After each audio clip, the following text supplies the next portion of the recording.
Assalamualaikum warahmatullahi wabarakatuh. Apa kabar anak-anak? Semoga kalian semua dalam keadaan baik dan tetap mematuhi protokol kesehatan serta meningkatkan ibadah. Hari ini kita akan membahas tentang bentuk-bentuk kerjasama ASEAN dan perkembangannya. Pada pertemuan yang lalu, kita sudah membahas kapan ASEAN dibentuk, lalu kita pula telah membahas interaksi antar negara ASEAN.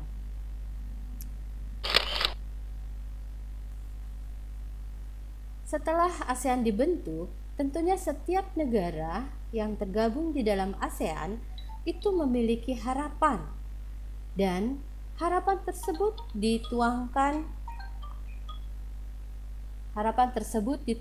di dalam visi ASEAN 2020. Sebagai negara Asia Tenggara yang terpadu, memandang keluar hidup damai, stabil, dan makmur, terikat bersama dalam kerjasama pembangunan yang dinamis dan komunitas yang saling peduli. Oke, baik ya nak, itu visi ASEAN di 2020. Harapan itu hadir ketika jelang abad 21.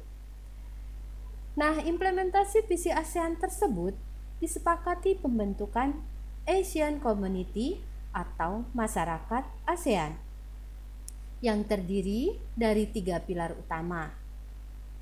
Apa saja 3 pilar utama itu? Yaitu ASEAN Security Community atau masyarakat keamanan ASEAN, ASEAN Economic Community atau masyarakat ekonomi ASEAN, dan ASEAN Socio-Cultural Community atau masyarakat sosial budaya ASEAN. Bentuk-bentuk kerjasama ASEAN itu beragam. Bentuk kerjasama antar negara-negara ASEAN itu meliputi bidang sosial dan budaya, bidang politik dan keamanan, serta bidang pendidikan. Interaksi dan kerjasama antar negara-negara ASEAN semakin berkembang seiring munculnya berbagai kebutuhan setiap negara anggota tentunya. Organisasi internasional seperti ASEAN itu dibentuk dengan tujuan meminimalisasi masalah yang timbul dari interaksi antar negara dalam berbagai bidang. Berikut ini adalah penjelasan dan contoh bentuk kerjasama antar negara-negara ASEAN. Bidang yang pertama itu adalah bidang sosial budaya. Kerjasama antar negara-negara anggota ASEAN dalam bidang sosial itu dilakukan agar tercipta kerukunan dan kemajuan bersama. Setiap negara anggota ASEAN itu diminta berperan aktif dan ikut serta dalam upaya kerjasama yang mendukung kesejahteraan negaranya tentunya. Kerjasama dalam bidang sosial dan budaya ini dilaksanakan oleh Komite on Social Development. Beberapa bentuk kerjasama di bidang sosial negara-negara anggota ASEAN antara lain sebagai berikut. Bidang pembangunan sosial dengan menekankan kesejahteraan golongan berpendapatan rendah. Jadi mengutamakan bagaimana caranya ya nak, agar golongan yang tadinya berpendapatan rendah ini meningkat kesejahteraannya. Dengan cara apa? Tentunya dengan perluasan kesempatan kerja serta memperhatikan upah. Jadi diberi upah yang wajar begitu.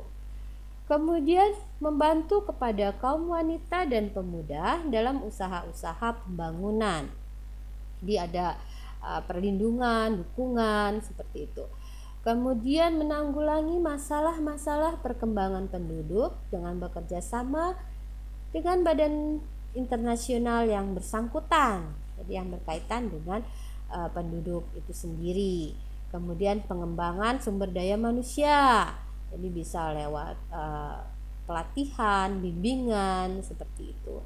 Lalu peningkatan kesejahteraan program peningkatan kesehatan baik dari makanan dan obat-obatan. Banyak contoh kegiatan yang dilakukan yang berkaitan dengan sosial budaya, seperti Senior Official Meeting on Social Welfare and Development (SOM-SWD). Ini lakukan kegiatan seperti pertemuan antar pemerintah dan anggota ASEAN yang mendorong isu kebijakan dengan upaya pencapaian kesejahteraan sosial dan pembangunan. Seperti itu. Ini salah satu contoh ketika dilakukan pertemuan tersebut tanggal 21 November 2019 yang lalu. Lalu berikutnya ASEAN Ministerial Meeting on Social Welfare and Development (AMM-SWD). Pertemuan ini mendorong kebijakan terkait pencapaian kesejahteraan sosial dan pembangunan. Berikutnya ASEAN Agreement on Disaster Management and Emergency Response (AADMER). Perjanjian ASEAN tentang penanggulangan bencana dan tanggap darurat. Nah, jadi kaitannya dengan bencana alam dan tanggapan penanggulangan begitu. Lalu ASEAN Sectoral Integration Protocol for Healthcare dengan tujuan integrasi sektor kesehatan secara progresif, cepat, dan sistematis. ASEAN Health Ministerial Meeting atau AHMM. Ini kegiatan mereka adalah promosi gaya hidup sehat, penguatan sistem kesehatan untuk merespon segala ancaman kesehatan, termasuk kemarin pembahasan tentang pandemi COVID-19 ya nak. Berikutnya ASEAN menyelenggarakan pertemuan dan beberapa kegiatan kepemudaan. Apa saja kegiatan mereka? Nah, ini seperti ASEAN Ministerial Meeting on Youth (AMMY), pertemuan para menteri pemuda ASEAN dan lembaga pelaksanaannya. ASEAN Senior Official Meeting on Youth atau pertemuan pejabat senior mengenai pemuda, pertemuan membahas kerjasama kepemudaan dalam lingkup ASEAN. Kemudian berbagai kegiatan kepemudaan lainnya itu seperti ASEAN Youth Forum atau Forum Pemuda ASEAN. Lalu ada pula ASEAN Youth Leadership Forum atau Forum Kepemimpinan Pemuda ASEAN. Selain itu ada ASEAN Youth Leadership Development Program atau Program Pengembangan Kepemimpinan Pemuda ASEAN. Selain itu ada Pertukaran Pemuda ASEAN dan Korea serta program Kapal Pemuda ASEAN Jepang. Jadi itu adalah kerjasama yang berkaitan dengan kegiatan-kegiatan kepemudaan.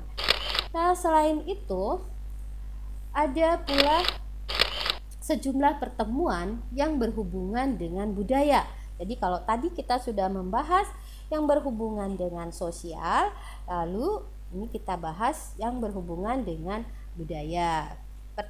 Pertemuan yang berhubungan dengan budaya itu seperti ASEAN Committee on Culture and Information atau Komite ASEAN untuk Kebudayaan dan Informasi.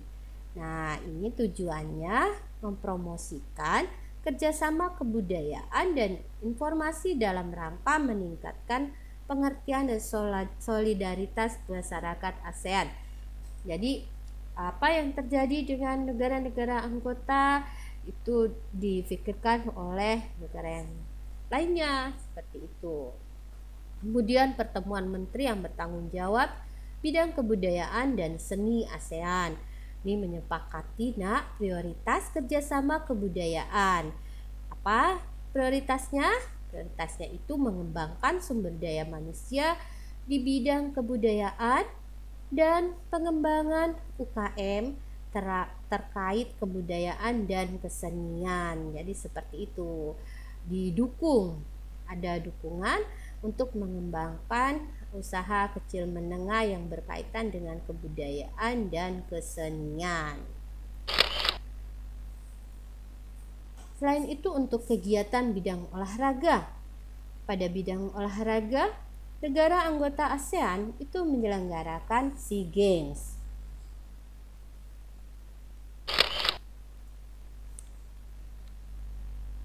Jika tadi kita sudah membahas tentang kerjasama bidang sosial dan budaya, berikutnya adalah kerjasama bidang politik dan keamanan.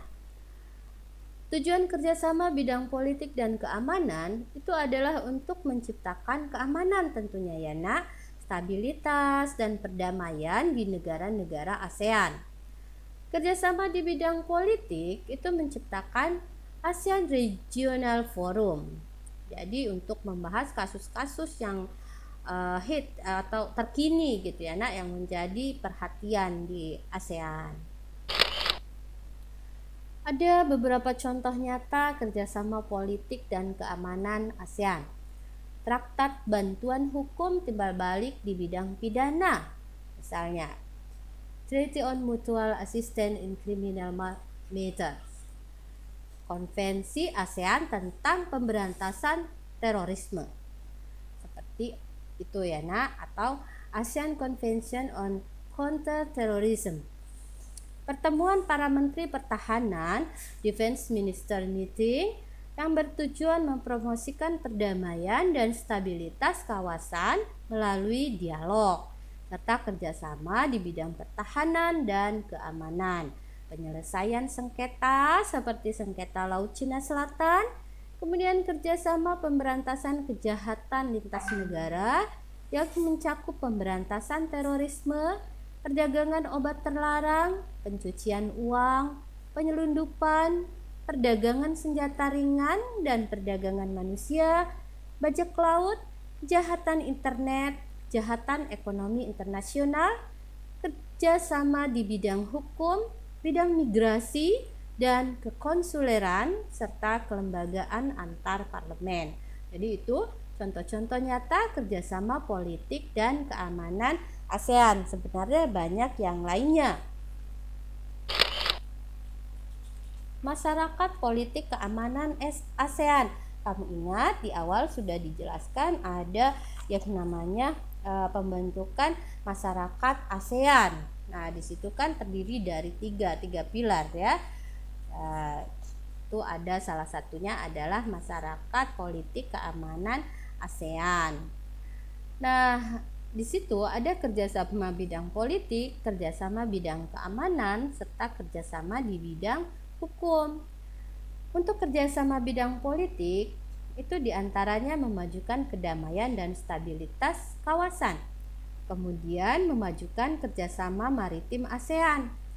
Sementara kerjasama bidang keamanan itu diantaranya mencegah konflik, kemudian penanganan isu keamanan seperti ada isu bajak laut dan penyelundupan. Itu beberapa contohnya. Kemudian kerjasama bidang hukum, ini misalnya pencegahan dan pemberantasan korupsi, kemudian pengembangan pengaturan hukum untuk memerangi narkotika. Jadi ada banyak sebenarnya contoh-contoh kerjasama tersebut. Jadi seperti memajukan kerjasama maritim, kemudian ada memperkuat sentralitas ASEAN, kemudian penguatan kerjasama penanganan bencana dan tanggap darurat, banyak sekali ya. Kemudian selain pencegahan pemberantasan korupsi, itu masih ada pengembangan pengaturan hukum misalnya yang berkaitan dengan narkotika, kemudian ada pula bantuan hukum terkait masalah-masalah kriminal, seperti itu. Bentuk kerjasama di bidang pendidikan sekarang. Untuk pendidikan ini kan prioritas kerjasama tentu ada ya nak, ada 4 prioritas sebenarnya. Mempromosikan kepedulian atas ASEAN pada warga negara ASEAN, terutama pemudanya. Kemudian memperkuat identitas ASEAN melalui pendidikan tentunya. Kemudian menguatkan kerjasama antar universitas, seperti itu. Kegiatan yang berhubungan dengan bidang pendidikan. Itu banyak sekali. Jadi negara-negara ASEAN itu terus melakukan kerjasama di bidang pendidikan secara bilateral dan multilateral. Tujuan kerjasama bidang pendidikan ini pastinya meningkatkan kualitas pendidikan di Asia Tenggara dan meningkatnya daya saing internasional.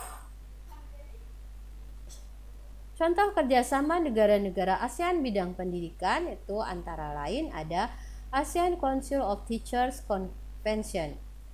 Ini berlangsung di Sanur, Denpasar pada 8 Desember 2012 dengan tema Teacher Professionalism for Quality Education and Humanity. Pada pertemuan ini hadir organisasi guru dari Indonesia, Brunei Darussalam, Malaysia, hadir pula dari Filipina, Singapura, Thailand, Vietnam, dan Korea Selatan. Kemudian penawaran beasiswa pendidikan. Nah, contohnya ya, Singapura itu memberikan beasiswa latihan pengelolaan jasa pelabuhan pelabuhan udara, kesehatan dan keselamatan kerja. Kemudian komunikasi bahari dan lain-lain. Contoh untuk Indonesia itu memberikan beasiswa pendidikan kedokteran, bahasa, seni pada para pelajar negara-negara anggota ASEAN yang ingin belajar begitu ya di Indonesia. Lalu ada negara-negara ASEAN yang memanfaatkan beasiswa untuk belajar di berbagai universitas di negara-negara ASEAN dan Jepang atas biaya yang diberikan oleh ASEAN Japan Scholarship Fund, dana beasiswa ASEAN Jepang gitu ya. Lalu ada pula olimpiade. Nah, olimpiade di bidang pendidikan ini sering diadakan ya pada taraf regional Asia Tenggara. Seperti itu. Kalau kalian kemarin baru ikut olimpiade tingkat kabupaten, semoga saja nanti bisa provinsi, kemudian nasional, bahkan internasional. Oke. Itu untuk bidang pendidikan ya nak. Jadi sebenarnya banyak. Nah, ada penyelenggaraan ASEAN Education Minister Meeting ya nak, itu pertemuan para menteri pendidikan. Jadi membahas tentang bagaimana nih memajukan pendidikan yang ada di ASEAN seperti itu. Ada pula kerjasama di sektor ilmu pengetahuan dan teknologi. Nah, itu didirikan tahun 1978. Tujuannya itu Komite on Science and Technology. Ini meningkatkan kemampuan tenaga ahli baik pengetahuan maupun teknologinya, jadi ITEK-nya ya nak. Kemudian ada student mobility, itu pertukaran antar pelajar ya. Baik, sekarang kita bahas masalah ekonominya. Kerjasama apa? Kerjasama bidang ekonomi. Nah, kerjasama bidang ekonomi ini adalah salah satu fokus dari ASEAN. Nah, jadi program kerjasama bidang ekonomi ini fokus dari ASEAN. Kerjasama tersebut itu dilakukan negara-negara anggota yang mencakup berbagai sektor. Program kerjasama di bidang ekonomi yang pernah dijalankan itu diantaranya ASEAN Industrial Projects Plan, ASEAN Industrial Complementation Scheme, lalu ada ASEAN Industrial Joint Venture Scheme. Nah, itu ada beberapa kerjasama ASEAN di bidang ekonomi. Jadi ada kerjasama cadangan pangan. Nah, ini sejumlah negara di ASEAN seperti Indonesia, Thailand dikenal sebagai penghasil padi yang melimpah di kawasan ASEAN. Nah, lalu dibuatlah satu kerjasama sesuai kesepakatan yang sudah diambil untuk cadangan pangan. Jadi dalam program bidang pangan, beberapa negara itu mempersiapkan diri menjadi penyedia cadangan pangan untuk keadaan darurat. Jadi negara yang ambil bagian itu seperti Malaysia, Singapura, Indonesia itu mencoba melakukan penyediaan pangan, cadangan pangan ya, seperti itu. Kemudian kawasan perdagangan bebas. Ini program kerjasama yang disebut ASEAN Free Trade Area. Jadi ada ASEAN Free Trade Area, ini mencakup pengelolaan sektor produksi lokal di negara ASEAN. Kerjasama ini memiliki tujuan lain, yaitu meningkatkan daya saing negara di pasar produksi dunia. Ingat, jadi bukan hanya lokal saja, bagaimana caranya menembus pasar internasional. Meningkatkan kerjasama ekonomi negara-negara anggota ASEAN agar tercipta pertumbuhan ekonomi yang merata. Maaf ya, ini salah ketik.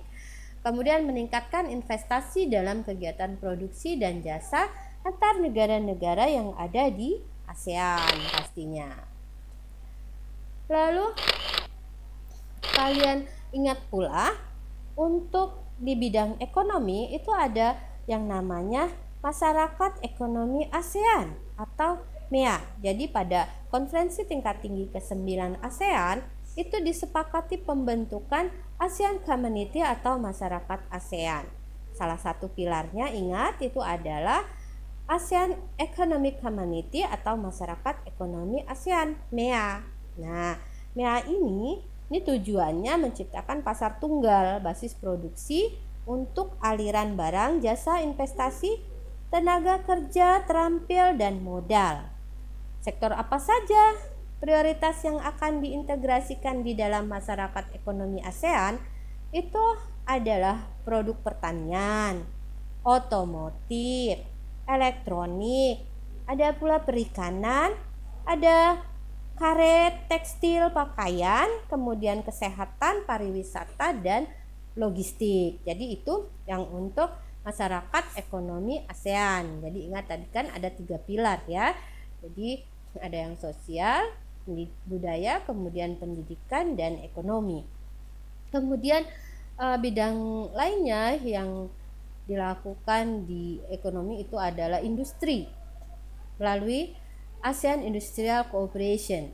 Jadi kerjasama di bidang ekonomi antar negara-negara ASEAN tersebut itu mencakup sejumlah proyek-proyek industri seperti industri pupuk yang ada di daerah Aceh, Indonesia, dan ada pula yang berada di Malaysia.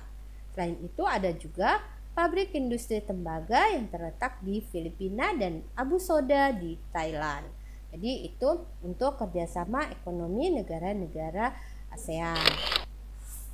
Baik, terima kasih nak, kamu sudah menyimak dari awal hingga akhir materi yang Ibu sampaikan. Ada hal yang harus kamu ingat dan kamu tekankan bahwa kerjasama itu sangat merupakan hal yang penting ya. Jadi untuk menjaga kerjasama supaya bisa berjalan baik, maka sikap kita lah yang mendukung. Nah, jadi sikap yang bersahabat, kemudian sikap yang toleransi, sikap yang komunikatif itu akan sangat berguna di saat kita melakukan kerjasama. Sehingga dimulailah dari hal-hal yang kecil ketika kamu bergaul dengan teman supaya bisa melakukan kerjasama yang baik. Ketika berdiskusi itu kamu harus berkomunikasi yang baik dengan teman, kemudian kamu juga harus memiliki sikap toleransi sehingga kamu bisa atau kalian bisa menjaga kerjasama berjalan dengan baik seperti itu. Jadi biasakan di saat di kelas, misalnya saat di rumah, berusahalah berkomunikasi yang baik, bersikap bersahabat sehingga orang-orang di lingkungan kita itu bisa bekerja sama dengan baik dengan kita. Ketika kita sudah terbiasa, insya Allah komunikasi dan toleransi antar warga negara yang dikembangkan itu mampu mendukung kerjasama dengan baik di segala bidang. Oke, itu saja pesan Ibu. Semoga materi kali ini bermanfaat buat kalian. Ibu akhiri, wassalamualaikum warahmatullahi wabarakatuh.